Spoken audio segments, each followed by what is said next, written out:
How's it going, Rogues Gallery, and welcome to another card game video here on Red Zone Rogue. Today, we are talking about the TCGs that I am playing in 2022. These are the card games that I am personally playing. These are the games that I'm going to just have a constant, backlog of decks of, so I can just play whenever I want to, either with friends and content creators over webcam, or just casually at my own kitchen table. Speaking of the kitchen table, if you are looking to pick up any tabletop gaming merch, check out my own website, redzonerogue.com, for playmats, and I'm going to have some Dragon Shield sleeves and some other really exciting new stuff going up on the website soon-ish. We'll talk about that in a later video, but definitely check out redzonerogue.com if you would like to support me and get some really cool stuff. So now let's talk about the card games that I'm going to be playing in 2022. Not everyone has time to play a lot of different card games. Fortunately for me, it's kind of my job, and so I can just play more than usual. The list is not very long. I do have my limits, and we do have some honorable mentions, but let's just talk about the games that I'm playing this year and why I'm playing them and why I think they're worth you giving them a shot. So number one is my favorite game. It's Flesh and Blood, right? If you are a regular viewer of the channel, you already know this. Flesh and Blood is my favorite game for a myriad of reasons. I love the art, the lore, the company making it is fantastic, and just the best reason, it's a ton of fun to play, and it is probably one of the most mechanically tuned games that I've ever played. I guess that's how I want to put it. It's fantastic if you are a competitive player, if you're the kind of person who wants to get as much advantage as you can with as little variance as possible. Flesh and Blood is one of the best games for that. But it's also just a really fun casual game that I've been playing with some friends as well. I do play on the more competitive side, and I do keep up with the competitive scene, being a caster and someone who does coverage for the game occasionally. But the multiplayer format, Ultimate Pit Fight, is an absolute blast. The most fun I've had playing the game. I have a whole series on the channel, the multiplayer showdown, where me and some other content creator friends play that format. I'm also really enjoying Commoner, which is kind of like the Pauper format, playing with only common cards. It's very inexpensive, and it's just a great way to get in the game and just to build a bunch of different decks. Also, this year is going to have some really exciting launches for Flesh and Blood. We have a brand new core set coming out in a few months. We have some dual deck type products with the classic battles, and we have just more stuff launching later this year. Flesh and Blood is poised to be really big this year, especially with the Pro Tour kicking off on the, second-ish half of the year. So that one's kind of the obvious one. Love Flesh and Blood. It's my favorite game, and I don't see myself not playing it forever. I just really love the game. So that is Flesh and Blood. The second game I want to talk about, Sorcery Contested Realm. So this game hasn't officially launched yet, but I've been playtesting it for 6 months, and next to Flesh and Blood, it is my most favorite game to play.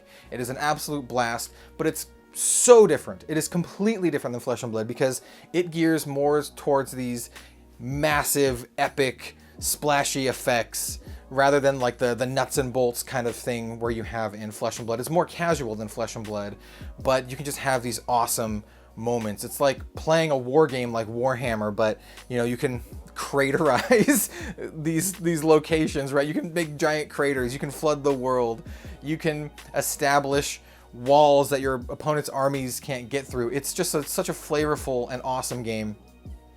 And as a huge fan of war games, I'm a huge fan of war games and also Dungeons and Dragons, this game just scratches that itch that no other card game scratches. It is like no other card game on the market.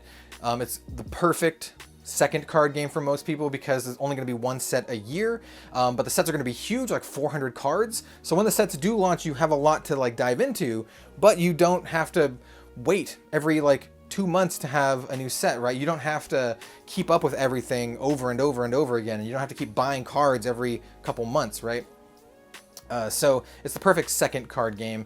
It gives you a lot of time between sets to really rest that wallet fatigue, and it's just one of the best looking games period that I've ever seen, not just on the market, but just ever. It is beautiful. All the cards have hand painted artwork. It is just on another level. So yeah, definitely excited for Sorcery. Definitely gonna be playing this year after the Kickstarter is finished and the cards all come out. I'm already playing it with the test print decks that were given to me 6 months ago, but I can't wait for its official release later this year. Now, the next game I want to talk about is another game that was in Kickstarter, very, very successful Kickstarter. I think prior to Sorcery, it was the most successful Kickstarter, and that is Grand Archive. Now, Grand Archive is a game that I've covered on the channel quite extensively. I've had discussions and even gameplay with the developers of the game.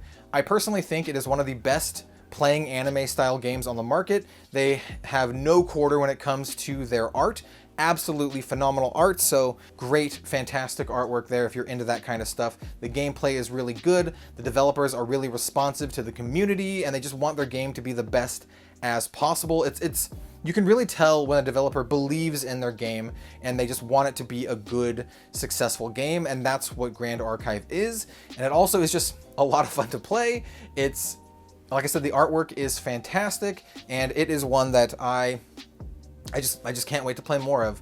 It's gonna be really, really fun building decks and mixing the different heroes and the different elements, right? So you have like fire, wind, and water, but there's gonna be more in the future, and you can mix like your ninja hero with fire to make like a fire ninja, or make them into a wind ninja. There's so much cool stuff that you can do in Grand Archive, and I can't wait to see how the game progresses. This is a game that they want to do that organized play thing. They want to have LGS support, and so I think that's awesome. I just think Grand Archive is fantastic, and it's one that I'm just gonna mainline, and I'm just gonna keep playing it. And the final game that I want to talk about outside of honorable mentions is WeCross. Now, WeCross is, in my opinion, currently the single best anime TCG on the market. I have played them all. I've played Weiss Schwarz, I've played Vanguard, I've played Pokemon, if you want to call that a anime style game, Force of Will. I've played a ton of them, and WeCross is the best one. Like, mechanically, it is so much fun. It is incredibly balanced. You have a lot of options for deck building. There's a lot of creativity in deck building. The art is phenomenal if you're into that anime thing. It is just absolutely fantastic. The developer and the main designer behind it is Shota Yosuka, a former Magic the Gathering pro. Anyone who kept up with Magic the Gathering's pro scene knows that Shota is a legend, and it really, really shows. So the game is absolutely phenomenal, and I continue to enjoy it. It's also one of the cheapest games you can get into. The booster boxes are only around like 60 to 70 bucks, and I would say you maybe only need like 6 or 7 boxes, and you'll have a complete set, a complete play set. So it's one of those games where you can just buy X number of boxes and literally have every single card in the set, so you can just build whatever you want. So it's also one of the most affordable games out there. There still are expensive cards, so if you want to collect, there still are some like $100 chase cards here and there, but it's also just incredibly affordable. And I think that's one of the giveaways here, or one of the takeaways here that I want you to have, is if you are into that anime style and you like the art, you should definitely try it because it's so cheap. Starter decks are like 12 bucks, and they have staples, and it's just a full playset of everything in the starter decks. Like, the No Limit starter deck has 4 Lancelot, which is one of the best cards in the game, and continues to be one of the best cards in the game. And almost all the starter decks have at least 1 or 2 staples in them like that. So, and the starter deck's like 12 bucks, right? 12 bucks. So it's a fantastic game. I highly, highly recommend it if you're into that. I recommend it so much that I made a second channel dedicated to this game. It's currently called Red Zone Japan. I will have a link in the description or a comment. But if you are into this game and you want to see more of it, go check out Red Zone Japan. I might rebrand it to Red Zone WeCross or something in the future, but yeah, check all that stuff out if you're going to be into that. And those are basically the 4 main games that I'm going to be playing in 2022. Flesh and Blood is the main one. Just straight up, I'll be honest, it's still going to be like 90% Flesh and Blood here. It's my favorite game, and for many reasons, right? But I'm also going to be playing Sorcery, I'm also going to be playing Grand Archive, and I'm also going to be playing WeCross. Those are the 4 games that I really, really, really enjoy playing. Not just collecting. I do like collecting these games too, but I really enjoy playing them. And that's really what it comes down to here on Red Zone Rogue, right? If I'm playing a game and I'm not liking it, I just won't cover it on the channel. It's not worth my time. I don't think it's worth your time. And so, yes, so these are the games that I'm really looking forward to playing more. These are going to be my main games. I do want to give a couple honorable mentions to games that I really like, and I will probably be playing them occasionally, but just not as much as these other games. And those games are Genesis Battle of Champions and Legion's Realms at War. Now, these games are both from Canada, and I think they're both really, really fun games.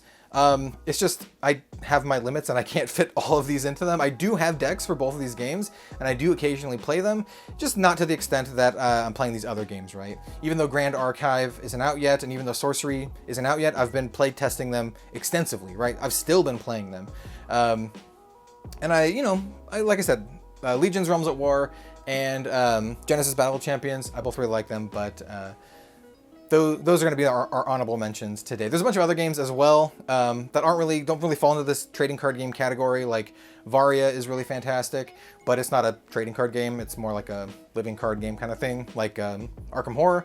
And Arkham Horror is fantastic, but once again, it doesn't fit in this trading card game category. Thank you so much for watching, everyone, today. If you have any questions about any of the games that I talk about, please let me know in the comments down below, and I will, do my best to answer your questions. I highly recommend picking up any of these games, right? I know it's hard to, play one card game, much less 4 card games, but I do highly recommend all of the games mentioned in today's video. I think they're all fantastic, great games to play, a ton of fun, and there's a lot of just different aspects that are excellent about all of them, like Sorcery being the perfect second card game, or really, really good for casual players, or WeCross being just really, really inexpensive. You just want to get in and just play a really, really well-tuned anime card game, or something like Flesh and Blood if you want to enter this really big competitive scene and try to win money and just enter in this huge thing, which is Flesh and Blood, which is, like I said, my personal favorite game.